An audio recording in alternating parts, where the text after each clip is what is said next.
अस्सलाम वालेकुम नाज़रीन। प्रोग्राम आज मुबारक के साथ राना सनाउल्लाह की बहकी बहकी बातें और एक हमारे वो क्या नाम है जरदारी साहब, अली बाबा 40 चोर और बातें लंबी लंबी 30 मार खां बना फिरता है।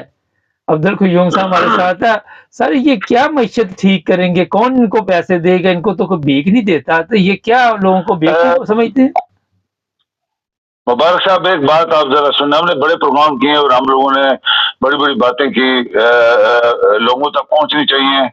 पहली बात है, ये जो पीडीएम बनी हुई है, ये party of dacoits and murderers, ये फिक्रा बहुत जबरदस्त फिट आता है, क्योंकि सारे चोर हैं और कातिल हैं इसके अंदर। सो इस पार्टी का नाम पीडीएम का होना ही चाहिए कि party of dacoits and murderers. Number one, आप ये देखें मुबारक साहब कि 9 मई का वाकया बार बार ये राना सना लोगों को सुना रहा है। किसी शख्स ने, पाकिस्तान में बड़े बड़े वकील बैठे हैं, किसी शख्स ने ये नहीं कहा कि ये वाकया हुआ क्यों है, क्यों इसको रोका नहीं गया। किधर थी पुलिस? जो हमने सवाल किए थे बड़े बड़े, किधर थे रेंजर्स, किधर थी फौज, किधर थे कमांडोस? ये 4 सवाल थे जो हमने, अगर चीफ जस्टिस इसी के ऊपर इंक्वायरी कर दे कि तुम ये बताओ पहले कि ये बंदे तो गए, 1000 बंदा भी था, चलो, तो तुम्हारी पूरे पंजाब की पुलिस, रेंजर्स, फौज, कमांडोज, पाकिस्तान आर्मी के 7 लाख फौज क्यों नहीं बचा सके? नंबर वन, इसी से पता लग जाएगा कि ये बहुत बड़ी साजिश प्लान की गई थी। जब पुलिस कदम कदम पे इमरान के बंदों को मार रही थी, औरतों को मार रही थी, बच्चों को मार रही थी, गैस फेंके जा रहे थे, वो जो होते हैं आंसू गैस के गोले फेंके जा रहे थे, जख्मी हालत में लोग इस्लामाबाद से वापस आए, कई मर भी गए, 2-4 बंदे रास्ते में। जो लाहौर में किया गया वो दुनिया ने देखा, दुनिया ने तो लानत भी की। इसके बाद ये बंदे किस तरह पहुंच गए वहां पे, क्यों रोका नहीं गया, उसकी किसकी मंशा थी? ये कहता है कि ये जो अटैक हुए इसमें इमरान की मंशा थी। तो ये जो बड़े बड़े अटैक्स रोके नहीं गए, उसमें किसकी मंशा थी? मॉडल टाउन में जो लोग मारे गए थे, 15-18 बंदे और औरतों 100 बंदों को मारा गया था, गोलियां लगी थी, उसमें किसकी मंशा थी? इस्लामाबाद में जो हालत हुई थी इमरान की बंदों के साथ, उसमें किसकी मंशा थी? और जो लाहौर में होता रहा, किसकी मंशा थी? क्या आपके चीफ जस्टिस या आपके जस्टिस सिस्टम के अंदर जो ब्लैक शीप्स हैं, जो पाकिस्तान के सुप्रीम कोर्ट के अंदर ब्लैक शीप सभी आ गई है, ये जो बनने वाला चीफ जस्टिस है वो पाकिस्तान का दुश्मन है और एजेंट है, वो बहुत बड़ा एजेंट है पाकिस्तान के खिलाफ, वो बकवास जो कर रहा है और जो सोच रहा है। अगर चीफ जस्टिस कोई और होता है, इसको उठा के जूते मार के सुप्रीम कोर्ट से बाहर निकाल दे। तुम है तो पाकिस्तान का मुलाजिम, है तो जस्टिस देने के लिए, बकवास क्यों कर रहे तू? और तू चोरों के साथ मिल गया। ये सब चीजें मुबारक साहब जो हो रही है, ये शो कर रही हैं कि सिर्फ इमरान को हटाने के लिए पाकिस्तान का अंदर अवाम की मर्जी से कोई लीडर ना आ जाए, उसको खत्म करने के लिए। और बड़े बड़े डाकू, जरदारी जैसा डाकू जिसने पाकिस्तान के खरबों रुपए खाए हुए हैं, वो पाकिस्तान को भाषण दे रहा है कि मैं आऊंगा तो मैं $100 बिलियन का बिजनेस का पाकिस्तान को पैसा दूंगा। तो जो पैसा छुपाया हुआ है वो पैसे निकालना पहले। अगर तेरे अंदर गैरत है, गैरत तो है नहीं है, तू आराम का शायद बंदा पैदा हुआ है और तेरे अंदर आराम का खून है और आराम की कमाई खाने वाला है, तू किस तरह पाकिस्तान का वफादार बन सकता है? तो मुबारक साहब, हम यहाँ से अगर यूरोप से ये बातें कर रहे हैं तो 20 करोड़ लोगों के अंदर कोई सेंस नहीं है, कोई उनके अंदर अकल नहीं है, कोई उनके अंदर दिमाग नहीं है उनका, कि ये सब कुछ क्यों हो रहा है। सर ये बताइए कि ये राना सनाउल्लाह कहता है जी फौजी अदालतें जो है वो होनी चाहिए, और आपके इल्म में है हमारी अदालतों में भी ये तमाशा चल रहा है, और फायज ईसा भी इसी वजह से वहां से गायब कल हुआ, उठ के चला गया। ये फायज ईसा तो अजाब पड़ जाएगा, पहले हमारे दूसरे लोग ही काबू में नहीं आ रहे, ये एक और बड़ा अजाब कौम के ऊपर आने वाला है सितंबर में। देखिए ना मुबारक साहब, जब सुप्रीम के अंदर एक चीफ जस्टिस बैठा हुआ है और उसका हुक्म नहीं माना जा रहा, तो उसका क्या मतलब होता है? फिर बगावत। जब चीफ सुप्रीम कोर्ट के अंदर बगावत है या बाकी जजों में बगावत है, तो स्टेट ऑफ पाकिस्तान या मुल्क का निजाम कैसे चलेगा? ये ब्लैक शीप्स, ये आरामखोर लोग, इसकी बीवी के पास खरबों रुपए की जायदाद किधर से आई थी जो इसका केस चल रहा था? वो इसलिए कि आरामखोर आदमी है, اس کو حرام خوری کون کروا رہا ہے؟ یہی لوگ جو مسلم لیگ نون والے اور پیپل پارٹی والے اور باقی جو حرام خور لوگ ہیں پاکستان کے اندر، اس کو پیسہ دیتے رہے ہوں گے. اس کی جرت کیسے ہوئی ہے؟ لیکن آپ سپریم کورٹ کے چیف جسٹس کو اگر یہ پاور نہ دے، اگر کسی بھی ہیڈ آف اسٹیٹ کے جیسے چیف آف آرمی اسٹاف ہے تو وہ اپنی پاور سے سول گورنمنٹ میں مداخلت کس طرح کر رہا ہے؟ کیا اس کے اندر کیا آئین میں پاور دی ہوئی ہے اس کو؟ نہیں، بالکل نہیں. وہ اپنی مرضی سے یہ نہیں ہوگا وہ نہیں ہوگا، ہم ایسا کر دیں گے. بھائی تو کیسے کر دے گا؟ بھائی قانون ہے، پاکستان کے اندر ایک آئین ہے، آئین کے اندر تو نوکری کر رہا ہے. 3 سال کے بعد وہ زرداری نے کہا تھا تمہاری اینٹ سیٹ بجائیں گے، یہی رئیس شریف تھا نا. تو اس کے ذہن میں یہ ہوگا کہ آرمی کے جنرل کیوں مداخلت کرتے ہیں؟ بھائی تم چیف آف آرمی اسٹاف رہو نا، جو تمہیں ڈیوٹی دی ہے وہی کرو. سول کے اندر تو سولین لوگ بیٹھے ہیں، پاکستان کے اندر بڑے بڑے قابل لوگ بیٹھے ہوئے ہیں، بڑے بڑے وکیل بیٹھے ہوئے ہیں، تو وہ حکومت چلائے نا. اگر ایک chief of army staff Bajwa جو ہے پورے پاکستان کا نظام الٹا کر کے چلا گیا، کیا نہیں الٹا کر کے چلا گیا؟ تیسرا بھی آ گیا ابھی. ان کو کون روکے گا؟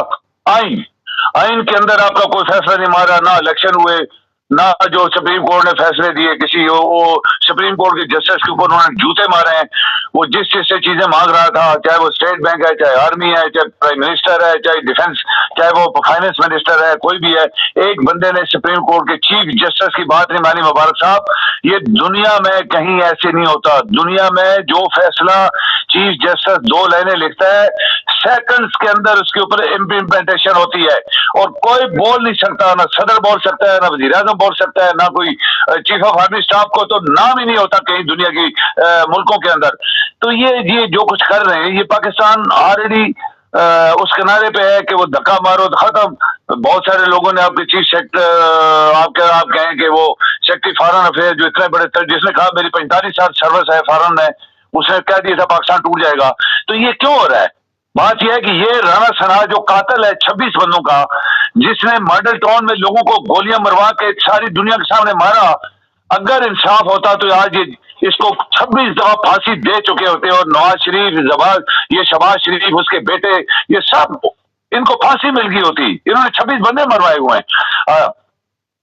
آپ یہ دیکھیں کہ جو عمران کے خلاف پلاننگ کی گئی، جو ہم نے سوال کیے 4، کدھر تھی پولیس، کدھر تھے رینجرز، کدھر تھے پولیس آرمی اینڈ کدھر تھے کمانڈوز؟ یہ 4 سوال سپریم کورٹ میں چلے جائیں، جج پوچھے ٹھیک ہے تم کہتے ہو یہ عمران نے کروایا، اوکے، تو تمہاری فوج، تمہاری پولیس، تمہارے رینجرز، تمہارے کمانڈوز کدھر تھے؟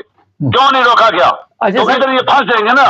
جی ایک چیز بتائیے کہ وکلاء تو اب میدان میں آئے ہوئے ہیں عمران خان کے حق میں، اور آپ سمجھتے ہیں کہ یہ فوجی عدالتوں کی ضرورت تھی؟ ذرا مختصر جواب دیجیے گا. فوجی عدالتیں نہیں بن سکیں گی مبارک صاحب. یہ میں آپ کو دیانتداری سے کہہ سکتا ہوں کہ فوجی عدالتیں صرف مرضی ہے.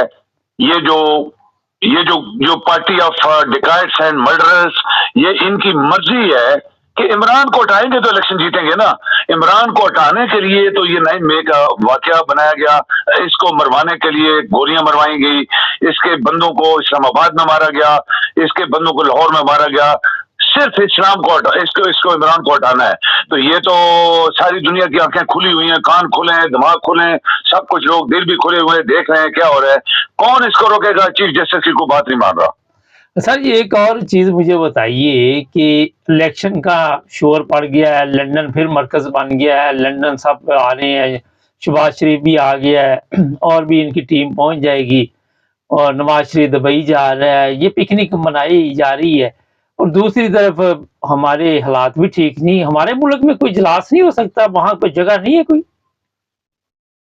دیکھیں نا، جب ملک کا کوئی سسٹم نہ ہو، کوئی نظام نہ ہو، صدر آپ کا ڈمی ہے، پوری کیبنٹ اور گورنمنٹ ڈمی ہے، آپ کے چیف جسٹس کو انہوں نے ڈمی بنا دیا ہے، اندر اس کے اندر بلیک شیپس آ گئی ہیں، بڑے بڑے غدار اندر سپریم کورٹ کے اندر ججز آ گئے ہیں جو غدار ہیں پاکستان کے. تو یہ اپنی مرضی سے جہاز چلا رہے ہیں. پاکستان کے پاس پیسہ نہیں ہے، یہ اس کے پیٹ میں درد ہوتا ہے تو یہ بھائی کو ملنے کے لیے پاکستان ایئر فورس کا نمبر 1 جہاز نکالتا ہے، اس کے اندر سارا سٹاف لیتا ہے ساتھ، اپنی بھی ساتھ جو اس نے 2-4 وہ گرل فرینڈ بنائی ہوئی ہیں وہ بھی ساتھ لے کے جاتا ہے. بتائیں دنیا میں مبارک صاحب، ایک میں نے آپ کو کہانی سنائی تھی بہت پہلے ایک پروگرام میں، स्वीडन के प्राइम मिनिस्टर चाइना गया था तो उसके लिए 5 बंदे पार्लियामेंट ने इजाजत दी थी, सिर्फ 5 बंदे। वजीर आजम जब चाइना चला गया उसने वो 8 बंदे ले गया। आप यकीन करो वापस आके बहुत बड़ी उसके खिलाफ फिर मुहिम चली कि 3 बंदे एक्स्ट्रा क्यों लेके गया, जितना खर्चा 3 बंदों का है वो अपनी जेब से देगा। इसको कहते हैं जमहूरियत, इसको कहते हैं कि ये यहाँ पे कानून रूल ऑफ लॉ चलता है यहाँ पे।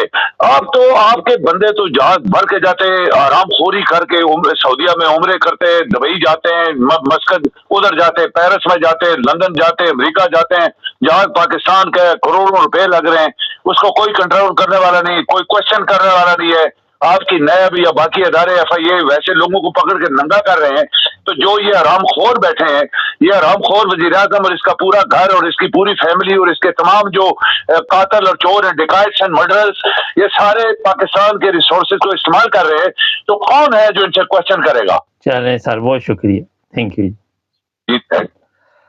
नाज़रीन, अदालती निज़ाम फेल कर दिया गया है, अदालतों की कोई हैसियत नहीं है। हमारी जो पाकिस्तान में अदलिया है उसको बेकार कर दिया गया, नकारा। जिस तरह दूसरी चीज़ें नकारा कर दी गई हैं उसी तरह ये भी बेड़ा गर्क कर दिया गया। अब कौन फैसले करेगा? चोर करेंगे, चोर फैसले करेंगे और अवाम को देंगे अजियत।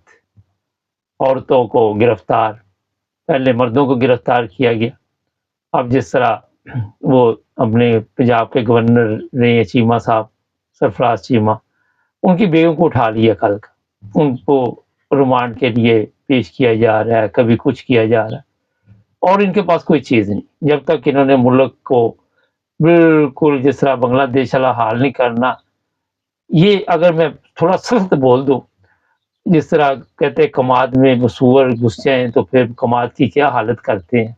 बाकी आप लोग समझदार हैं, हमारे चैनल को सब्सक्राइब कर लें।